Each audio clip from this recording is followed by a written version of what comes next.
자, 여러분 안녕하십니까? 자, 오늘은 2018학년도 연세대학교 수시 모집 논술 시험에 대해서 강의를 하겠습니다.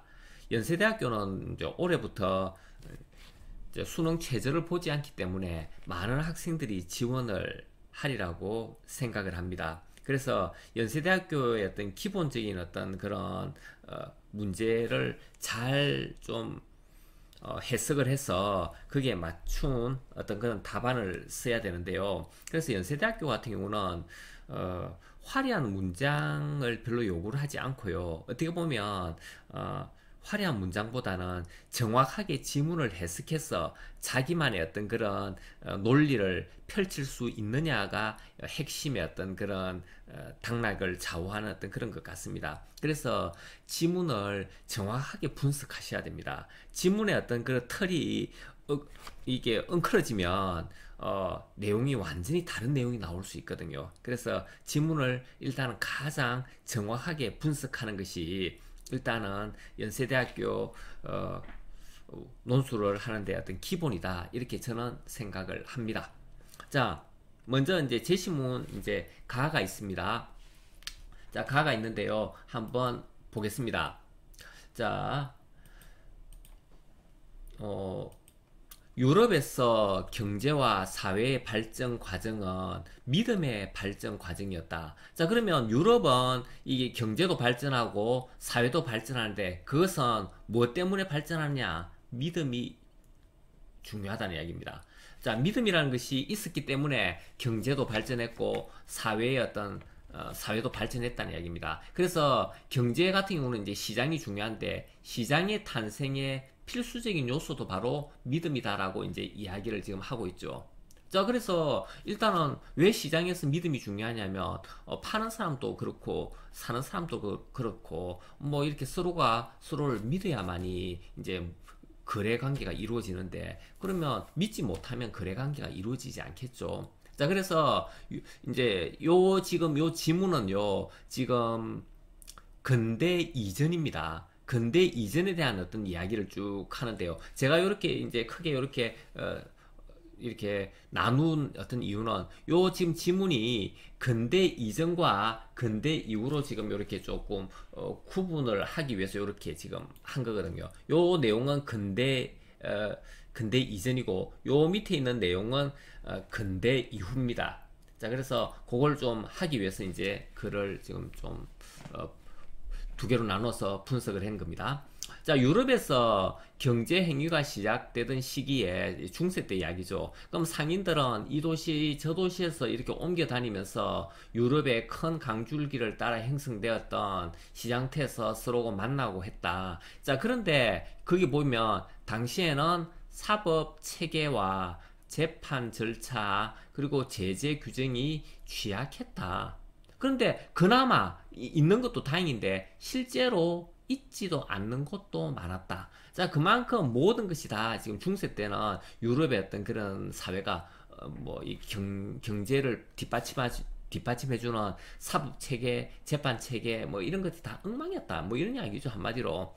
자, 그래서 이런 상황에서는 어떻게 해야 되느냐면 상대방을 신뢰를 해야 되는데 와, 이 신뢰를 한다는 것이 만만치 않았다는 이야기입니다. 그래서 상대편도 자신의 역할에 대해 상품을 보낼 것이라는 신뢰 바탕을 둔 신용이야말로 공유하고 있는 믿음이 주는 중요한 보증이었다. 자, 모르는 사람을 믿을 수 있어야 이제 서로 이제 상거래가 되는데 그것이 이제 만만치 않았다. 이렇게 이야기를 하는 겁니다. 그런데 당시 이제 유럽에서는 여기 보시면 유럽에서는 상대편도 나처럼 그리스도인이라는 같은 믿음을 공유하고 있었다. 이게 중요합니다. 그 당시 유럽은 기독교죠. 자, 그 기독교니까 같은 그리스도인으로서 믿음을 공유할 한 것이 어떻게 보면 상대방을 신뢰하게끔 만드는 어떤 그런 핵심적인 역할을 하는 겁니다. 그래서 중요한 거는 그래서 유럽은 이 공동체를 형성했고 색깔을 좀 다른 걸로 바꿀까요? 자, 유럽은 공동체를 형성했고 교역을 했고 그리고 그 공동체는 어마어마한 규모로 커졌고 그리고 더 많은 시장이 생김으로써 상품의 양도 늘어났고, 자, 그래서 이러한 어떤 그런 만남은 더욱더 활성화되었다. 이렇게 이제 이야기를 지금 하고 있습니다. 자, 그래서 결국은 어떻게 했냐면, 믿음은 신뢰를 낳고, 신뢰의 바탕을 둔 신용이 시장과 부를 낳았다. 시장과 부. 자, 그러면 이 유럽의 어떤 근대 이전의 어떤 그런 사회는 같은 기독교인으로서의 어떤 믿음이 공동체를 형성했고, 교역을 이렇게 했고, 그리고 시장이 생겼고, 그리고 상품의 양이 늘어났고 해서 결국은 시장과 부를 낳았다. 이렇게 지금 이야기를 지금 하고 있는 겁니다. 요게 좀 시장과 부를 낳았다. 자, 이러한 믿음은 인간관계에 생기는 자산이었다. 자, 서로가 서로에 대해서 믿는 거죠. 자, 그런 것이 바로 인간관계에서 생기는 자산이었다. 예컨대 화폐 은행이 존재했더라도 니콜로라는 사람이 미구엘라는 사람을 신뢰했고, 그 신뢰에 바탕을 둔 신용 덕분에 거래가 성사되곤 했기 때문이다. 물론 이러한 경험은 악용될 수도 있는 위험이 따랐지만, 자, 그렇지만 상처받기 쉬운 점도 있었지만, 자, 그렇지만 여기서 보면 상처받기 쉬운 점도 있었지만 이 점 때문에 인간적이라고 할 수 있다. 자, 그러면 이 유럽의 중세, 그러니까 근대 이전의 어떤 그런 사회에서는 이 믿음이 어떻게 보면 공동체를 형성했고, 교역을 활성화시켰고, 그 어마어마한 규모로 그 교역이 커졌고, 그리고 시장이 생겼고, 상품의 양이 늘어났고, 시장과 불을 낳았고. 자, 그런데 이런 것은 어떤 인간적이었다라고 지금 이야기하는 겁니다. 이 한마디로 이 믿음은요, 어떻게 보면 개인과 개인 간의 어떤 그런 믿음이 이렇게 어떤 시장과 사회를 발전시켰다라고 지금 이야기하는 겁니다. 자, 그러면 이제 요게 이제 그 내용이고요. 자, 그러면 근대에 들어가서는 이제 어떻게 되느냐? 근데 근대에 와서는 여기서 보면 믿음이 파괴되었다라고 이야기합니다. 자본주의가 생겨나면서 믿음이 파괴되었는데, 자, 이 믿음은 근대에 들어와서 믿음은 어떤 거냐면 중앙은행과 금융기관에 의한 어떤 새로운 믿음이라는 이야기입니다. 자, 이런 어떤 믿음이 들었음으로써 그 이전까지 어떤 그런 인간관계에, 여기서 보시면 인간관계에 바탕을 둔 신뢰를 필요로 하지 않았다, 이렇게 이야기합니다. 그러니까 요건요, 인간관계에 바탕을 둔 요 믿음은, 신뢰는 요게 정근대 사회의 어떤 그런 특징입니다. 근데 이 유럽에서 자본주의가 생기면서 근대가 들어오면서 요거는 모든 어떤 그런 믿음과 신뢰는 중앙은행과 금융기관에 의한 믿음으로 이제 바뀌는 겁니다. 자, 왜냐하면 경제적 관계에서 인격적 관계의 중요성이 경시되었기 때문이다. 자, 인격적 관계 이것도요, 요쪽의 내용입니다. 자, 이 인격적 관계는요, 정근대, 그러니까 중세 때 어떤 그런 환경의 어떤 그런 특징이죠. 자, 인간관계에 바탕을 둔 신뢰, 이것도 중세의 어떤 그런 특징입니다. 자, 요런 것이 이제 근대가 접어들면서 자본주의가 이제 시작되면서 이런 것이 이제 사라졌다, 이런 이야기입니다. 자, 그러니까 이렇게 사라지니까 어떻게 되냐면 인간적 신뢰가 빠진 신용이 점차 확대되므로써 여기서 성장률은 낮아졌다. 자, 그래서 경제 위기가 초래되었다. 자, 그러면 요거 한번 중요한데요. 보시면, 자, 근대가 접어들면서 자본주의에 의한, 이거 보면 중앙은행과 금융기관에 의한 어떤 이런 믿음은 이제 개인적인 어떤 인격적인 어떤 그런 관계가 사라지고, 여기서 인격적 관계가 사라지고 인간관계에 바탕을 둔 신뢰도 사라지고 해서 어떻게 되냐면 경제 성장률이 낮아지고 경제 위기가 초래되었다. 이렇게 지금 여기서는 이야기를 지금 하는 겁니다. 자, 그래서 그 밑에 어떤 내용을 쭉 계속 읽어보시더라도요, 그 내용 파악을 가능하게끔 만들어주는 게 있습니다. 왜냐하면 여기 보면 자본주의 시스템을 따르는 은행이라면 모든 것이 그 사람 인간을 믿는 것이 아니고 어떤 대출을 해주는 것도 사람을 믿는 것이 아니라는 이야기를 지금 하는 겁니다. 여기서 보시면 대출 심사 결과 수치에만 의존한다 이렇게 지금 이야기하지 않습니까? 이거 갑자기 왜 생깁니까? 아이고 이거. 자, 모든 것을 수치에만 의존합니다. 그래서 비인간적인 방식이 되었다. 자, 그러면 정근대에서는 모든 어떤 시스템은 인간적인 시스템이었고 수치를 보지 않고 얼굴을 보고 이제 모든 거래가 됐는데, 근대에 접어들면서 모든 것은 이렇게 이제 수치에만 의존하고 비인간적인 방식을 이제 채용하는 거죠. 자, 그럼으로써 우리는 이제 어떻게 되냐면 성장률은 낮추어졌고 경제 위기가 초래되었다. 자, 요게 이제 지금 제시문 가의 어떤 그런 핵심입니다. 자, 그러니까 결국은 이 필자의 어떤 견해는 정근대의 어떤 인간적인 어떤 그런 관계가 경제를 이렇게 활성화시키고 멋지게 이제 만들어 주었지만, 근대 이후 자본주의의 어떤 그런 중앙은행과 금융기관의 어떤 새로운 어떤 그런 믿음 시스템은 우리 인간들을 불편하고 부정적으로 지금 만들어 주었다라고 지금 이야기하는 겁니다. 자, 그러면 요 관계가 이제 지문이 해석되었으면 다음에 이제 제시문 나로 가겠습니다. 제시문 나. 자, 제시문 나에서 한번 보시면요. 자, 근대 경제를 알기 위해서는 하나 단어를 생각해야 되는데 그것은 바로 성장이라는 단어다. 자, 인류는 이렇게 계속 이렇게 성장을 해왔는 것처럼 보이지만 그렇지 않았다라고 지금 여기서는 계속 이야기를 지금 합니다.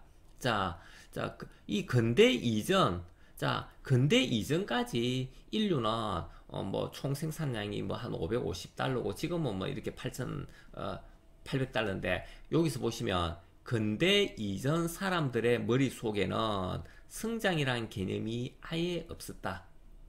자, 모든 것은 인간의 생산은 항상 일정했기 때문에 부자가 되는 것은 다른 사람을 약탈하는 것밖에 없다. 그래서 더 나은 생활을 누릴 것이라고는 생각도 못했다. 자, 그래서 미래를 이렇게 이제 부정적으로 보는 겁니다. 근대 이전의 어떤 사람들은. 그래서 좀 부정적으로 봤기 때문에 뭐 큰 사업을 하려고 해도 자금 조달을 해야 이제 큰 사업을 해갖고 성공할 수 있는데, 자금 조달이 그 당시 이렇게 어려웠다. 어려웠던 이유는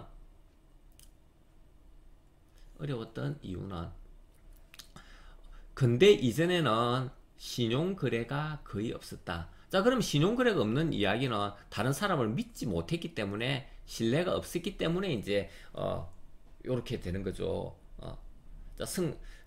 믿기 못했기 때문에 다른 사람한테 돈을 빌려주지 못하는 거고, 그렇기 때문에 돈을 못 빌렸기 때문에 그 돈을 가지고 이제 경제를 성장해야 되는데 성장을 하지 못했다는 이야기를 지금 하는 겁니다. 자, 그러면 이거는 제시문 나는 근대 이전은 굉장히 좀 성장하지 못한 어떤 그런 상황이었다.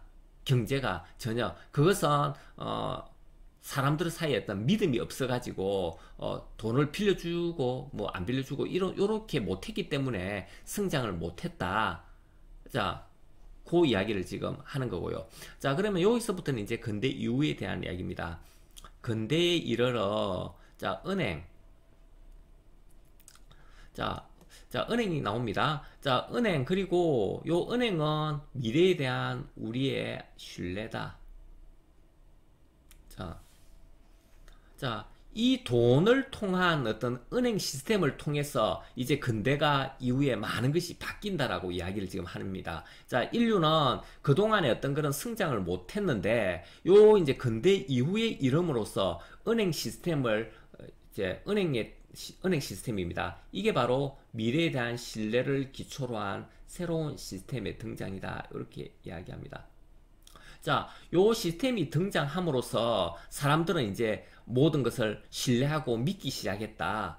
이제 앞으로 미래가 옛날보다 더욱더 크게 발전할 것이라는 이야기입니다. 미래 자원이 현재 자원보다 훨씬 더 풍부할 것이라는 토대를 통해서 우리는 믿게 되었다. 자, 그래서 믿게 되니까 어떤 상황이 발생했느냐? 사람들은 미래를 점점 더 신뢰했다. 자, 그리고 신뢰는 신용을 창조했고, 신용은 경제를 성장시켰고, 성장은 미래에 대한 신뢰를 더욱 강화하게 되어서 신용이 점점 더 발전하게 되었다. 자, 그러면 한번 봐보십시오. 자, 근대 이후에 은행을 담보로 한, 은행을 어떤 필두로 한 어떤 그런, 새로운 어떤 이 뭡니까? 이 새로운 시스템이 생겨난 겁니다. 그럼 이 시스템을 생겨났는데 그러면 우리 인류들은 근대인들은 이 시스템을 이제 믿기 시작한 겁니다. 그 믿기 시작함으로써 그동안 요 근대 이전에서는 서로가 서로를 이제 신뢰하지 못했기 때문에 돈도 안 빌려주고 해가지고 자금 조달도 어려워서 경제가 성장을 못했는데 그래서 경제가 전혀 성장하지 못한 이런 상황이었는데 이제 근대 이름으로써 이제 미래에 대한 어떤 우리의 신뢰를 믿게 돼서 그 미래에 대한 어떤 신뢰를 기초로 한 새로운 시스템, 은행의 어떤 시스템이 나옴으로써 이제 사람들은 미래를 점점 신뢰하게 되었고, 그리고 신뢰는 신용을 창조했고, 신용은 경제를 성장시켰고, 그다음에 성장은 미래에 대한 신뢰를 더욱더 강화하는 어떤 이런 쪽으로 방향이 바뀌어졌다. 이렇게 지금 이야기하는 겁니다. 자, 그러면 이 제시문 가나는 조금 큰 맥락이 좀 다릅니다. 이게 보시면 제시문 가에서는 이 필자는 근대 이전의 어떤 그런 사회를 굉장히 서로 개인 간의 어떤 믿음이 경제를 부흥시키고 발전시켰지만 근대 이후에는 이 중앙은행과 금융기관에 의한 어떤 이런 자본주의 시스템은 인간관계를 더욱더 좀 잘못하게 만들어가지고 성장률이 낮추어지고 경제 위기가 초래되면서 좀 부정적인 면으로 나타났다라고 지금 이야기하는데요. 지금 제시문 나에서는 제시문 가와는 전혀 반대 이야기를 지금 하는 겁니다. 제시문 나는 근대 이전에 어떤 근데 이전에는 성장이라는 것이 전혀 없었다. 이 성장이 안 되었다. 왜냐? 사람들은 서로가 서로를 신뢰하지 않았기 때문에 돈도 안 빌려주고 했기 때문에 전혀 성장을 못했다. 그런데 근대 이후에 들어와서는 서로가 서로를 신뢰하게 되었다. 미래에 대한 신뢰를 하게 되었다. 그것이 바로 미래에 대한 신뢰를 기초로 한 새로운 시스템의 등장이다. 이렇게 지금 이야기를 지금 하고 있는 겁니다. 제시문 다는 이거 이제 허생전에 대한 이야기를 지금 하는 거죠. 허생전. 자, 허생전은 이제 가난합니다. 책 읽기만 이렇게 좋아합니다. 근데 이제 허생은 10년을 이제 기한을 가지고 이제 과거 공부를 합니다. 자, 그런데 허생전이 여기서 보면 이제 7년 만에 이제 7년을 열심히 공부했습니다. 그런데 드디어 아내가 이제 질책을 합니다. 뭐냐면 공부만 한다고 밥이 생기는가요? 떡이 생기는가요? 그러니까 좀 어떻게 돈을 벌 수 있는 방법을 좀 찾아보세요. 이렇게 이제 아내가 이제 질책을 하죠. 그래서 이제 허생은 서울에서 누가 제일 부자인가 이렇게 이제 물어봅니다. 물어보니까 이제 변씨라는 사람이 조선에서 제일 큰 부자다. 자, 그러니까 거기를 찾아가면 될 것이다. 이렇게 이제 이야기를 하죠. 그래서 이제 허생이가 이제 변씨를 찾아갑니다. 그래서 허생은 뭐라고 이야기하냐면 보십시오. 내가 집이 가난해서 뭘 좀 해보려고 하니 만냥을 구워주시기 바랍니다. 이렇게 이야기를 합니다. 그러니까 거지처럼 이렇게 행색을 해왔겠죠. 자, 그런데 변씨는 그까지 뭐 만냥 빌려주지요. 이렇게 이야기를 지금 하는 겁니다. 자, 그래서 이제 만냥을 내어주는 겁니다. 자, 그런데 이제 허생은 고맙다는 말도 없이 이제 사라졌다라고 지금 여기서 지금 이야기를 지금 하고 있습니다. 그러니까 이제 난리가 난 겁니다. 사람들이 그 밑에 이제 가족들하고 이제 아는 옆에 있는 사람들이 아니 이게 도대체 어떻게 된 겁니까? 이렇게 이제 이야기를 하니까 이제 변씨가 이렇게 이야기를 합니다. 저 객은 형색은 허술하지만 말은 간단하고 눈은 오만하게 뜨고 얼굴에 부끄러운 기색이 없는 것으로 보아 재물이 없어도 스스로 만족할 수 있는 사람이다. 그 사람이 해보겠다는 일은 작은 일이 아니고 나 또한 그를 시험해 보려고 하는 것이다. 자, 그러면 요거는요, 이제 변씨가 허생을 이제 신뢰한다는 이야기입니다. 신뢰를 해서 이제 돈을 이제 만냥을 이제 빌려주었다는 이야기를 지금 하는 겁니다. 이 만냥을. 자, 그런데 허생은 이 만냥을 이제 입수하자마자 어떻게 했냐면 안성으로 내려가 가지고 이제 매점 매석을 하는 겁니다. 자, 매점 매석을 해서 크게 돈을 벌었다. 자, 여기서 보면 뭐 거의 뭐 10배의 어떤 그런 마진을 남긴 거잖아요. 자, 그만큼 큰 돈을 벌었는데 여기서 어떤 핵심은 뭐냐면 조선 경제가 취약하다는 이야기를 지금 하는 겁니다. 자, 조선 경제의 취약성을 여기서 이제 보여주는 거고요. 그럼 일단 허생은 자, 자, 허생과 나중에 이제 변씨하고 이제 허생하고 이제 굉장히 이제 친한 친구가 되는 거죠. 자, 그러면 변씨는 허생을 이렇게 인간적으로 신뢰를 했기 때문에 돈 만냥을 빌려 주어서 허생이가 큰 일을 하게끔 뭔가 이렇게 해 주었다는 이야기를 지금 여기서는 지금 하는 겁니다. 자, 제시문 라를 한번 보겠습니다. 제시문 라는요, 가상의 국가 A, 그리고 가상의 국가 B, 가상의 국가 C입니다. 자, 그런데 여기에 보시면요, 이거 신뢰의 정도와 신용의 정도를 측정한 것이다. 자, 그러면 요건요, 앞에 여기 이렇게 까맣게 빗금칠한 건요, 뭐냐면, 어떻게 보면, 요거는 개인적 신뢰라고 볼 수 있겠고요. 요거는 사회적 신용이다. 이렇게 볼 수 있습니다. 자, 나는 길에서 낯선 사람에게 교통비를 빌려준다. 요거는 한마디로 이제 개인적인 어떤 신뢰고요. 그리고 요거는 나는 신용카드 대금 연체한 적이 없다. 요거는 나와 은행 간의 어떤 그런 관계이지 않습니까? 그러니까 요거는 사회적인 어떤 신용으로 보셔야 됩니다. 자, 요 국가 A, 국가 B, 국가 C가 있는데요. 여기 보시면 국가 C가 경제 성장률이 가장 높습니다. 그리고 다음으로 높은 게 국가 A입니다. 그리고 국가 B가 경제 성장률이 가장 낮습니다. 자, 그러면 여기서 보시면요, 요걸 한번 봅시다. 자, 요게 A 국가, B 국가, 요게 C 국가인데, 요거는 자, 개인적 신뢰가 굉장히 사회적인 신용보다 더 높을 때 이렇게 이제 나타나는 거고요. 요거는 사회적 신용이 더 높을 때, 사회적 신용이 요만큼 높습니다. 요만큼 높을 때 이렇게 이제 나타나는 어떤 그런 현상입니다. 요거는 둘 다 매우 높을 때, 둘 다 매우 높을 때는 경제 성장이 굉장히 크게 이렇게 발전을 하죠. 많이 발전한다는 이야기입니다. 자, 이제 문제를 한번 쭉 보겠습니다.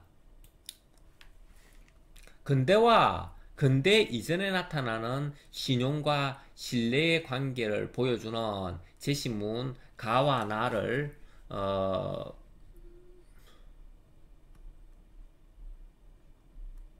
가와 나를 비교 분석하고, 자, 근대 이전에 나타나는 신용과 신뢰의 어떤 관계, 가와 나를 비교 분석하라.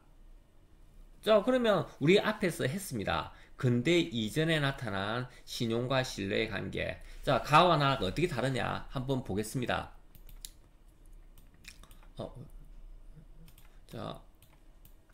자, 가에서는요, 여기서 쭉 우리가 앞에서 아까 해석했을 듯이 가에서의 필자는 근대 이전 이전에는 사람과 사람의 어떤 개인적인 어떤 인간관계와 어떤 그런 인간관계에 대한 인격적인 어떤 믿음이 있었기 때문에 그것이 발달을 해서 어떤 시장과 부를 낳았다라고 지금 이야기하는, 경제가 크게 성장을 했다라고 이야기를 지금 하는 거고요. 그런데 근대 이후에는 자본주의에 의한 어떤 중앙은행 금융 시스템이 생겨났는데 이것이 인간관계하고 인격적 관계가 없어가지고 오로지 뭐 수치로만 이렇게 보고 했기 때문에 사람도 성장률이 낮아지고 경제 위기가 도래되었다, 이렇게 지금 이야기를 하는 겁니다. 자, 그런데 제시문 나에서는 제시문 가의 입장과 전혀 반대의 어떤 그런 이야기를 하죠. 제시문 나의 어떤 필자는 근대 이전에는 성장이라는 개념이 없었다. 그래서 항상 정체되어 있는 어떤 상황이 계속되었다. 그것은 서로와 서로의 어떤 믿음이 없었기 때문에 자금 조달이 힘들었고, 자금 조달이 안 됐기 때문에 경제 성장이 없었는 것이다, 이렇게 이야기를 하고요. 근데 근대 이후에는 은행이라는 어떤 새로운 어떤 미래를 이렇게 신뢰할 수 있는 새로운 시스템이 나타났기 때문에 그것을 통해서 점점 더 신뢰가 쌓여가지고 경제가 발전되고 성장이 되었다라고 이야기를 하는 거거든요. 자, 그러면 가와 나의 어떤 이야기는 근대 이전과 근대 이후가 서로 다르고요. 이게 가하고 나가 전혀 이제 반대로 이야기하는 거잖아요. 가에서는 이 근대 이전이 경제가 이렇게 많이 성장했다는 이야기인데, 나에서는 근대 이전이 경제가 전혀 성장하지 않았다는 이야기를 하는 거고요. 그리고 가에서는 근대 이후에는 성장률이 낮아지고 경제 위기가 초래되었다라고 이야기하는데, 나에서는 경제가 계속 풍성하게 계속 미래에 대한 어떤 신뢰를 바탕으로 계속 발전을 했다는 것을 이야기를 지금 하는 거거든요. 자, 그거의 어떤 차이점을 가지고 좀 이야기를 좀 나눠주시면 될 것 같고요. 자, 그게 어떤 비교 분석한 겁니다. 그 중 한 개를 선택해서 다를 평가하라, 다를 어떤 해석하고 설명하라는 이야기겠죠. 자, 그러면 아까처럼 거기서 보면 가의 입장, 자, 가의 입장에서는 뭐냐면 사람과의 어떤 신뢰와 어떤 그런 그 개인적인 어떤 관계와 신뢰가 사람을, 경제를 성장시키고 발전시킬 수 있다는 식으로 이야기를 하면 안 되겠습니까? 그러니까 변 씨가 허생을 믿고 신뢰했기 때문에 만냥을 이렇게 빌려주었다. 그래서 허생이가 뭔가를 큰 일을 할 수 있게끔 단초를 제공해 줄 수 있었다라고 이제 이야기를 하면 뭐 크게 어긋나는 어떤 그런 답은 아닐 것 같습니다. 그리고 제시문 나는요, 여기서 보면 가의 근대와 근대 이전에 나타난 자, 근대와 근대 이전에 나타난 신용과 신뢰의 관계가 지닌 특성을 활용하라 했는데, 그럼 그 신용과 신뢰가 지닌 특성을 이야기해 줘야 됩니다. 근대 이전에는요, 그 인격적, 인간적, 개인적인 어떤 관계가 경제를 성장시켰다는 이야기를 지금 하는 거고요. 그리고 근대 이후에는 금융 시스템의 새로운 믿음이 경제 성장을 이제 많이 낮추었다는 이야기를 지금 하는 거잖아요. 자, 그러면 그것을 활용해서 제시문 라의 국가 A, 국가 B, 국가 C에 나타난 현상을 분석하라. 이 말은요, 좀 추론이 가능한데요. 이게 보면 국가 A는요, 이게 개인적인 신뢰가 굉장히 발달한 어떤 그런 나라인데, 이건 어떻게 보면 가국가의 어떻게 보면 근대 이전입니다. 근대 이전. 자, 근데 이전에는 개인적인 어떤 신뢰가 굉장히 발달해서 경제 성장이 높잖아요. 자, 그런데 요거는요, 가의 근대 이후입니다. 근대 이후. 자, 근대 이후에는 은행 시스템이 나타나서 이제 경제 성장률이 낮아졌다라고 지금 이야기하는 거잖아요. 그죠? 자, 그러면 A 국가는 가의 근대 이전이라고 추론할 수 있겠고, 이제 B 국가는 가의 근대 이후라고 이렇게 추론할 수 있을 것 같습니다. 자, 그러면 요 C 국가는요, 어떻게 보면 개인적인 어떤 신뢰와 사회적인 어떤 신용이 모두 다 발달을 했을 때 경제 성장률이 가장 높거든요. 그래서 가의 지문에서도 보면 어떤 그런 상황에서 요렇게 된 어떤 사회적인 어떤 신용만 발달하고 개인적인 어떤 신용이 떨어진 상태에서는 요것처럼 개인적인 어떤 신용을 다시 요렇게 업그레이드 시켜야 확 이 개인적인 어떤 신용을 다시 회복해야, 그런 인간관계를 회복해야 경제가 다시 성장한다라고 지금 이야기하는 거잖아요. 자, 그래서 내용은 고로 나타난 현상을 이렇게 분석을 하시면 될 것 같은데요. 그걸 경제 성장률의 어떤 차이를 설명하라. 자, 경제 성장의 어떤 차이가 바로 그겁니다. 개인적인 어떤 신뢰와 사회적인 어떤 신용이 동시에 나타났을 때 경제 성장률은 이렇게 가장 크고요. 다음에 이제 개인적인 어떤 신뢰가 바탕이 됐을 때는 두 번째로 이렇게 경제 성장률이 좀 높고요. 그리고 뭐 사회적인 어떤 신용만 이렇게 높을 때는 경제 성장률이 가장 이렇게 낮다라고 이제 이야기를 좀 해주시면 그게 답이 되는 겁니다.